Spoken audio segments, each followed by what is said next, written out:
Texas, where we sit riding swangers and put diamonds in our necklaces. Pour drink inside my lemonade till it look like a Pepsi.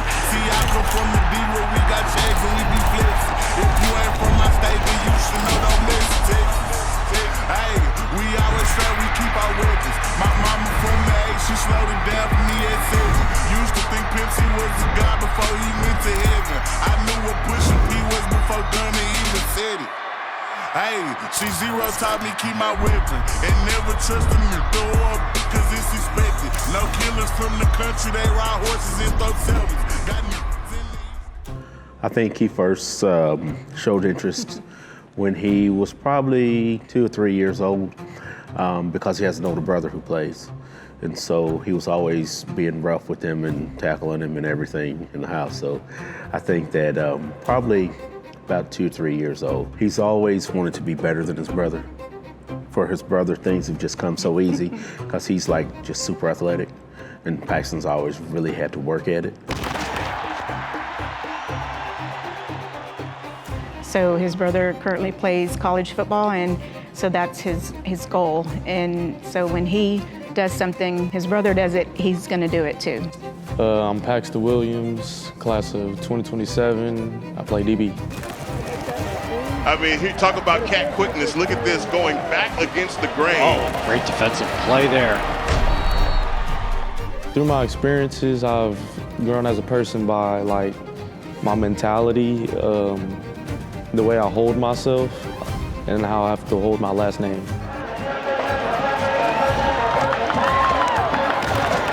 I've seen him become more selfless.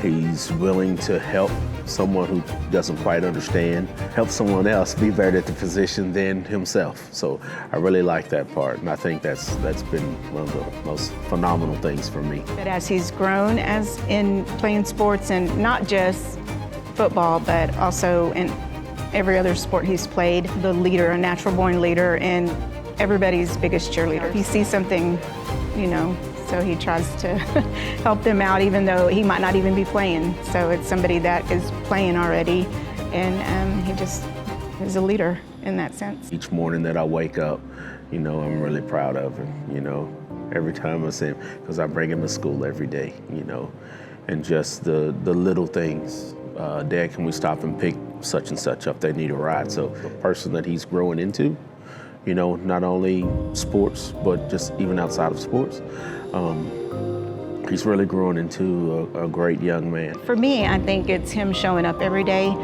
even when he's not been the best, having to push himself, and in our eyes, he is the best, of course, but when he's maybe not starting or he's, you know, I think what makes me the proudest is when I see him still on the fence or hollering or hyping them up or running out of the tunnel and just showing up every game. Even if we're down, he shows up, running out that tunnel just hyped up. I mean, I don't know if y'all have noticed, he's the first one every single game. And no matter what the score is. So he's been like that since he was little. So I think that's what makes me the proudest. You gotta show up, you gotta wanna be there, and you gotta just put your all into it. The legacy that I want to leave is that I was a hard-working player.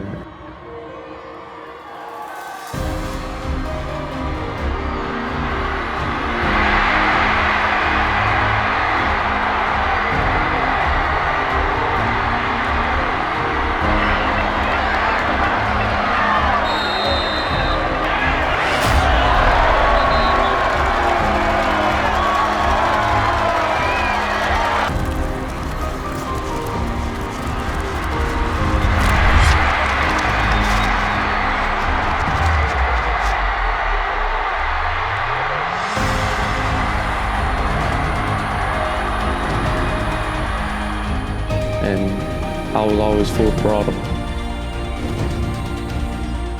My daddy always said it to us, is don't take any wooden nickels, and just because a man stands with you doesn't mean that a man will stand for you. I always tell him, were you my dad in a past life? So, because he's such a, like, Mom, do this, Mom, did you forget this, Mom, do that. He does, he's always looking out for me, so I appreciate that, Pax. And always remember who he is what he stands for and never forget. His words always follow him. And if no one ever tells you that they love you, you know definitely your best two fans right here, and we love you to death.